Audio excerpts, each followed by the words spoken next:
All right, you're welcome back. It's still TVC Breakfast. Let's turn attention to other stories now. The Nigerian government has directed banks, insurance and financial institutions in the country to suspend ongoing retrenchment in the finance sector pending the outcome of its intervention. Labour and Productivity Minister Chris Ngige issued the directive on Friday, citing several petitions to his office. Ngige says the continued retrenchment by the banks and other financial institutions is jeopardizing the outcome of the mediation process being spearheaded by the ministry. He directs all retrenchments done in the last 4 months and those in view to be put on hold pending the outcome of a stakeholders summit slated for the first week of July. Okay, we have the Director, Research and Advocacy, Lagos Chamber of Commerce and Industry, VINCENT NWANI. He joins us now. Good morning. Thanks, good morning. Yes, for joining us on TVC Breakfast. Yes, there seems to be a real tremor in the banks. Retrenchment. I mean, that seems to be the buzzword right now in the financial sector. 20 deposit money banks to sack 10,000 out of 110 before the end of the year. Of course, the issue is not just banks. We're all focusing on banks because this is a very visible institution. That is why effort is focused on banks. And make no mistake, we have about 59,000 direct or permanent job in the bank. And the remaining that made it up to 110 is just these are, we can call them ad hoc staff or contract staffs, unfortunately. But again, the jobs are on the line. But where we get so much worried, we are worried about the job issues in the banking sector, but we are worried about the job issues across all the sectors, especially the SMEs. Nobody is talking about SME today. We have about 17,300,000 SME in the country.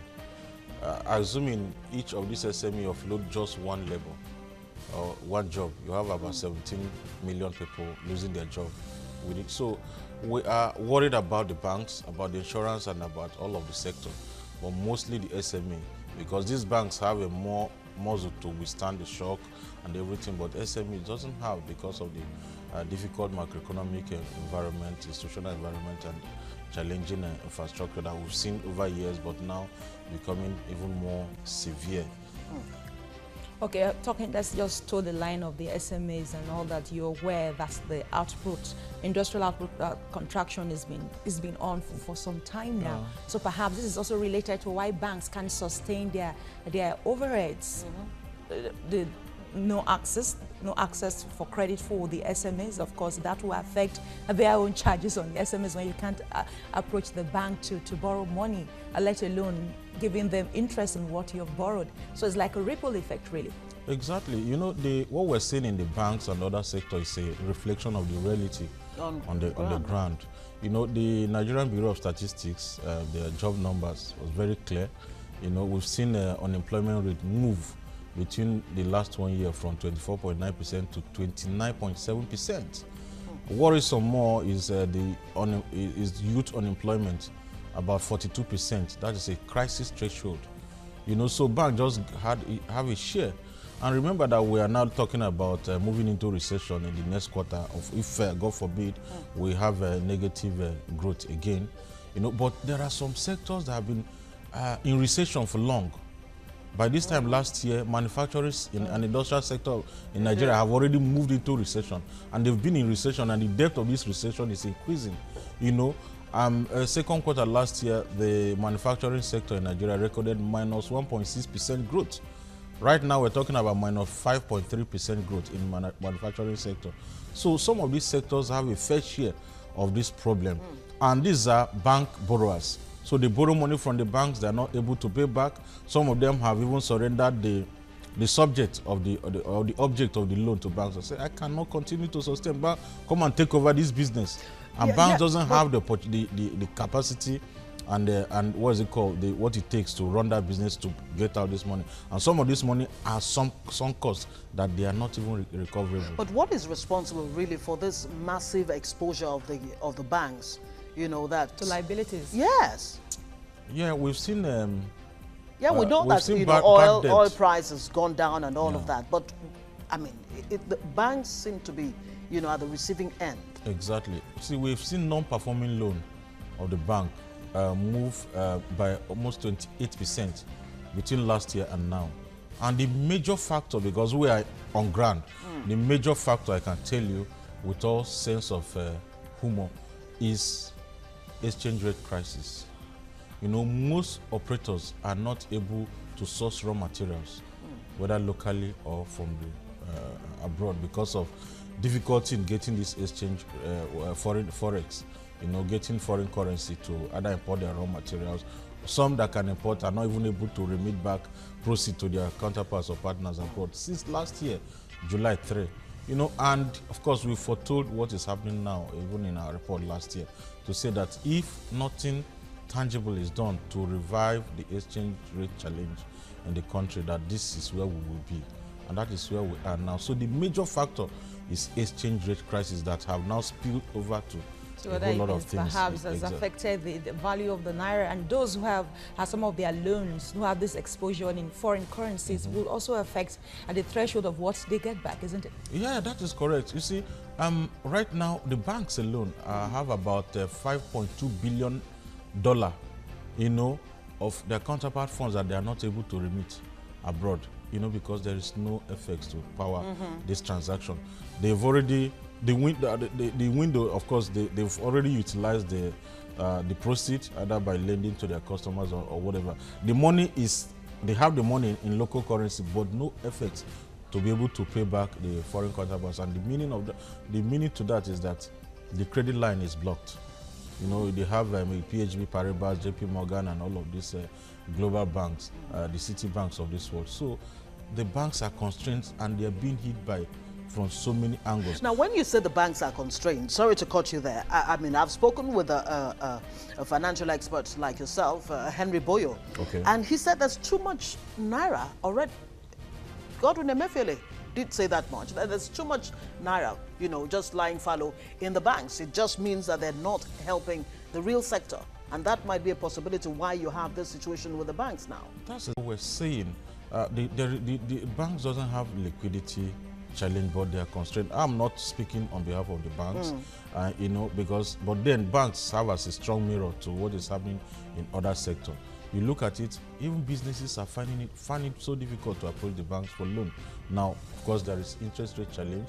Because that is where they make their money, so they can pay the overheads. It's on the costs and the charges. And exactly. And you look at these banks, again, apart from going to banks to borrow money by businesses, the trade finance that banks used to power, trade finance, take their commission.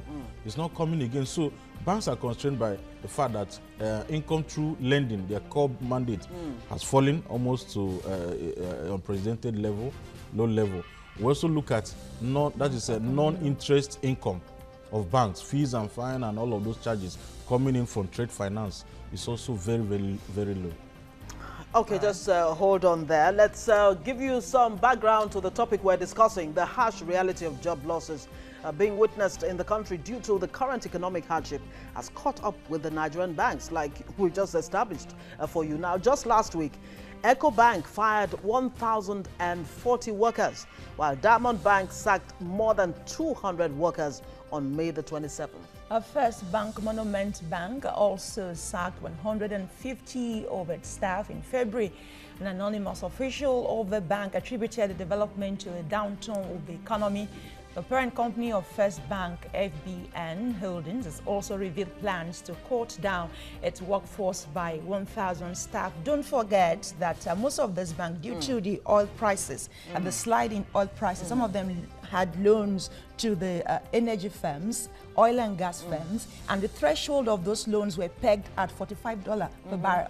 So as it is now, that you can no longer sustain that. What the banks are doing really is now to readjust or reschedule the trenches or the tenors of their payments. So for instance, if you had to pay your debt in 5 years because you cannot afford it, so they move it for like 10, 15 years, which of course we have. And as a matter of fact, the banks don't even want to hear oil and gas anymore. They don't want that kind of exposure because it really has cost the banks a lot of, problem there. In a related development, the federal government has directed banks in the country to halt the ongoing retrenchment of workers in the banking sector. Is this, I mean, how realistic is this now?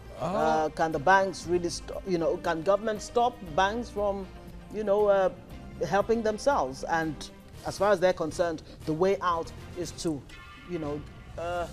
Unfortunately, and with due respect to the government, the banks are commercial entities. Out to make profit. Exactly. Except if it's a government bank, you can begin to bring in all of those. Such directives. So, such directives. The government whatsoever doesn't have the right to advise bank or to even direct banks who to hire, when to hire, who to sack, when to sack, and how much to sack. So banks are purely commercial entity like any other business. I sit as the CEO. I know what is good for my company. I know how to run it efficiently. So the response to time is what you are just seeing from banks. And I've made one point before that we're talking about 110,000 staffs in banks across the country, the 20 banks. Out of which we just have about 59,000 permanent or full-time staff in the bank. The other portion is just the contract staff. They are paying 70,000. They are fortunate 100,000 naira monthly. Where the challenge is the SME. Is the government also ordering the SME and mid-sized companies to stop firing? If we read out the numbers of job losses in this lower sector, the small-sized businesses, it will be staggering. And I've said that, for instance, we have about 17.3 million SME, mid-sized and small-sized businesses in the country. And of course, we've conducted a survey, but just putting it as a hypothesis, if each of these SME, because of the difficult operating environment, they can't pay back their bank loan, they can't access raw material, have laid out just one staff. It's assumed that an average SME have 5 staffs. We laid out one staff. Between last year and now, we have lost 17-something million jobs. Wow. So that is where the focus is, not just ordering the banks to stop. What we want to see government do now is to respond to the fundamentals. But does what are those fundamentals? Sorry, before you go into those fundamentals, but does the government really have the moral right to ask the bank to stop? Listen to this, because between 2000 and towards the end of 2015 and what we had, the federal government borrowed about 2.9 trillion naira in 3 months from these commercial banks. From these commercial banks, and what the budget we have today is a deficit budget, really. So that means, and the government is not making so much money. So who knows what happens to this money? So do they have the moral right, really, to ask the bank when they actually? I've said that this is an issue that can be tested in the court of law. But as far as we know and as far as we understand, government, the presidency, government doesn't have any moral right or legal right. I think we should even make it legal right whatsoever, to direct any bank or any other institution that is commercially run and registered. They don't have the right to order you on who to employ, when to employ, who to sack, how much to sack. I've made that point very, very clear. So this is a case, and the meaning of that is that this directive from the Labour Ministry is unfounded, and it is just a mere exercise.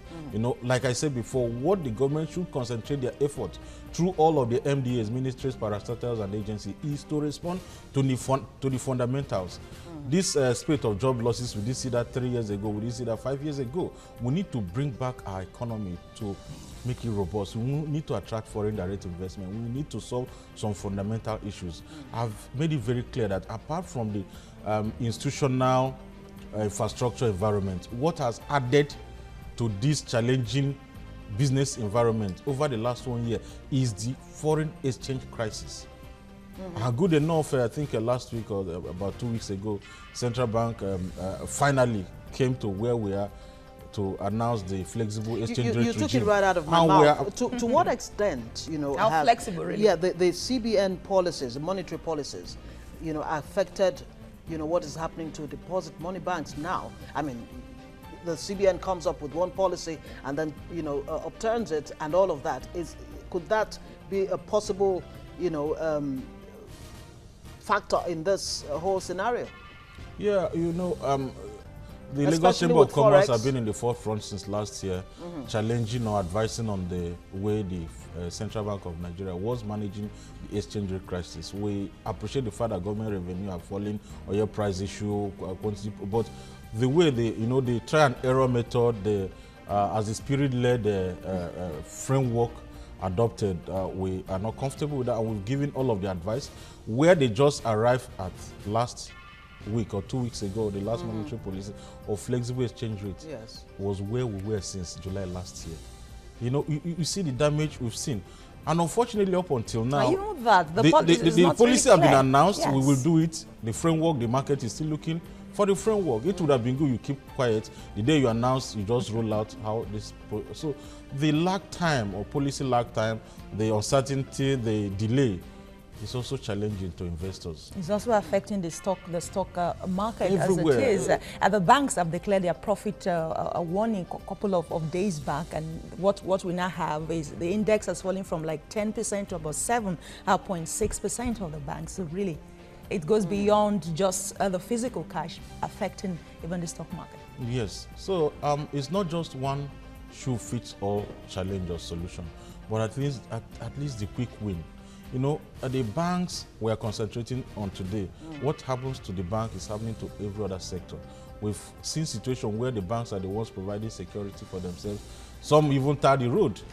You have to provide infrastructure, you have to provide a lot of things for yourself, and yet the policy environment is also challenging. And the chief among all of this issue now is exchange rate crisis. If we get it right, or at least fix it to some extent, all of these challenges will start moderating as we hope, but we need to move very, very fast. Okay, let's bring you more perspectives. Nigerian banks have been affected by the economic situation in the country as a result of the stringent monetary policies put in place by the Central Bank of Nigeria. Okay, so maybe the question then would be, is the CBN too powerful? Is the CBN too autonomous? I mean, some experts have been saying there's a need to look at the autonomy of the CBN again.